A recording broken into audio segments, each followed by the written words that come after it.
Hello everyone. Today we are going to solve some question on chapter evolution. I hope you enjoy these questions and that will make also understand the concept very easily. Let's start with our question.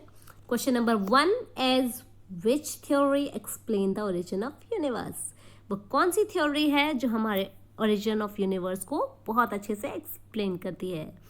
So first option is theory of natural selection. Second option is theory of spontaneous generation. And the third option is the Big Bang theory. So correct answer is the Big Bang theory. Big Bang theory है उसने explain किया था कैसे इस universe की formation हुई, कैसे universe बना, किस तरीके से planets बने and everything. It was explained in Big Bang theory. Let's move on to our next question. Who is called the father of Big Bang theory? So, we have three options: Alfred Wallace, Charles Darwin, and John Lamaitre. So, the correct answer is the George Lamaitre. He is the father of Big Bang theory because he is the person who explained it very easily about how the universe is originate.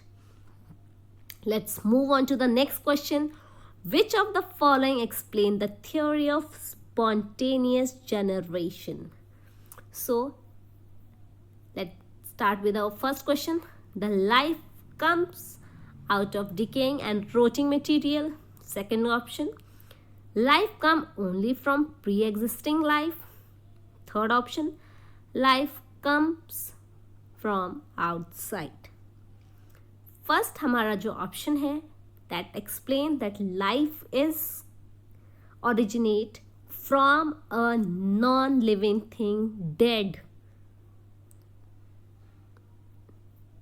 Cell. Okay, dead cell means एक non living thing से हमारी जो life है वो originate हुई है. Okay, not from a pre existing cell.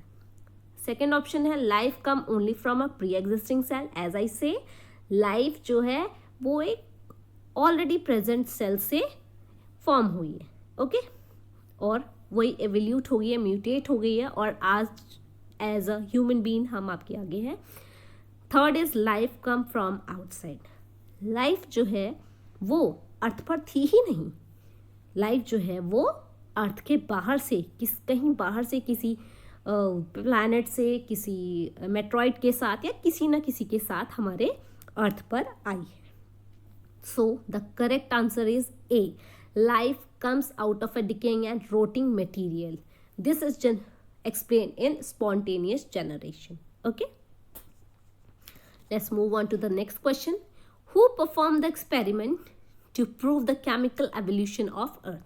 सबसे पहले आपको ये बता दूं, केमिकल एवोल्यूशन थ्योरी इज कि हमारी जो लाइफ है वो ना ही लिविंग से आई है ना ही नॉन लिविंग से आई है. हमारी लाइफ जो है वो अर्थ पे एक केमिकल एवोल्यूशन, एक केमिकल मैकेनिज्म की वजह से आई है, एक केमिकल इक्वेशन की वजह से आई है. ठीक है, कुछ केमिकल रिएक्शन हुई है, उसकी वजह से हमारी लाइफ जो है अर्थ पे ओरिजिनेट हुई है. ये कौन कहता है? ये केमिकल एवोल्यूशन थ्योरी कहती है. सो अब ये थ्योरी हमें किसने दी, कैसे ये हम तक पहुंची? Let's who gave this theory? A. Ophrin and Haljan. B. Louis Pasteur. C. S.L. Miller. So the correct answer is S.L. Miller. इन्होंने ये एक्सपेरिमेंट परफॉर्म किया था और इन्होंने प्रूव किया था yes it may be true कि केमिकल एवोल्यूशन से लाइफ आई है. It is true. Okay, but ये एक्चुअली सबसे पहले ये बात कही किसने थी? तो ये बात कही थी ऑफ्रिन एंड हेल्जन. ये वो दो लोग हैं जिन्होंने ये बात कही थी कि केमिकल रिएक्शन की वजह से लाइफ जो है वो अर्थ पे इम्प्रूव हुई थी, एग्जिस्ट हुई थी, स्टार्ट हुई थी. और उस चीज़ को प्रूव करने के लिए एस.एल. मिलर ने एक केमिकल एवोल्यूशन एक्सपेरिमेंट किया, एक चैम्बर बनाया, उसमें एक ऐसा एनवायरनमेंट क्रिएट किया जो कि हमारे अर्थ पे था उस वक्त. और उस एनवायरनमेंट को क्रिएट करके इन्होंने ये बताया कि लाइफ किस तरीके से अर्थ पर हुई. Okay, let's move on to our next question. So the correct answer is S L. Miller is the person who do a experiment to prove the chemical evolution. And Operon and Haldane gave this theory that chemical evolution से life अर्थ पे आई है. Next question, who gave the theory of natural selection? I hope everybody knows this answer. Let's start with our option. A.S. Miller, as I told you in last question, वो उन्होंने तो chemical evolution theory दी है. Charles Darwin, yes, the answer is Charles Darwin, जिन्होंने कहा था कि nature जो है वो उस ऑर्गेनिज्म को खुद सेलेक्ट करता है जो कि सरवाइव करेगा, right. So let's move on to the next question. Which of the following are example of convergent evolution? Convergent evolution क्या होता है? कन्वर्जेंट एवोल्यूशन, जैसे जैसे एवोल्यूशन हुआ ऑर्गन्स में, हमारे बॉडी पार्ट्स में भी एवोल्यूशन हुआ. सो हमारे मीन्स जितने भी ऑर्गेनिज्म अर्थ पे हैं उन सब में एवोल्यूशन हुआ. सो उसमें एवोल्यूशन हुआ तो कुछ चीज़ें, कुछ ऐसे ऑर्गेनिज्म थे जिनके स्ट्रक्चर डिफरेंट थे, कुछ ऐसे थे जो एक तरीके से काम करते थे, राइट. तो उन सब से उनके ऊपर जब स्टडी की गई तो ये देखा गया कि कुछ ऑर्गेनिज्म ऐसे हैं जिनके स्ट्रक्चर तो सेम है लेकिन वो परफॉर्म फंक्शन अलग अलग करते हैं. कुछ में ये देखा गया जिनके अनरिलेटेड स्पीशीज हैं उनके जो है वो फंक्शन सेम परफॉर्म करते हैं लेकिन उनके स्ट्रक्चर अलग हैं. कुछ लोगों में देखा गया कि वो क्या बोलते हैं, स्ट्रक्चर सिमिलर है बट वो परफॉर्म फंक्शन अलग अलग करते हैं, ठीक है.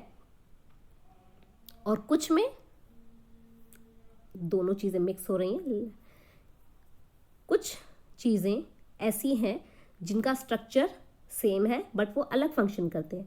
कुछ चीज़ें ऐसी हैं जिनका स्ट्रक्चर अलग अलग है बट उनका फंक्शन सेम है, ओके. तो जिनका स्ट्रक्चर अलग अलग है और वो सेम फंक्शन परफॉर्म करते हैं उसी को हम कहते हैं convergent evolution. So let's start with the option bougainvillea and cucurbita. Bougainvillea और क्यूक्यूबिटा जो होते हैं इनके स्ट्रक्चर जो होते हैं दोनों सेम होते हैं, बस इन दोनों के फंक्शंस अलग अलग होते हैं, ठीक है. स्टेम के एक में थ्रॉन्स होते हैं और एक में क्लाइंबर होते हैं, ठीक है. Cucurbita is a climber plant. Next option is sweet potato and potato. Potato और स्वीट पोटैटो जो है ये क्या बोलते हैं, इन दोनों के जो है स्ट्रक्चर बहुत ही ज़्यादा डिफरेंट होते हैं बट ये दोनों एक तरीके का ही फंक्शन परफॉर्म करते हैं. Next is forelimbs of whales and bat. Forelimbs of whale और बैट जो है इन दोनों के स्ट्रक्चर सेम होते हैं बट ये अलग अलग फंक्शन परफॉर्म करते हैं. जैसे कि आप जानते हैं वेल्स जो है वो पानी में रहती है, बैट जो है वो लैंड पे रहता है, तो obviously they perform different functions, right. तो इसीलिए इन दोनों का फंक्शन अलग हो गया. So our answer is sweet potato and potato, क्योंकि इनका स्ट्रक्चर जो है डिफरेंट होता है but they perform the same function. That is called the convergent evolution. इसी को हम कहते हैं convergent evolution. The answer is B. I hope you understand this concept. Have a great day. Please like and subscribe my channel for more videos.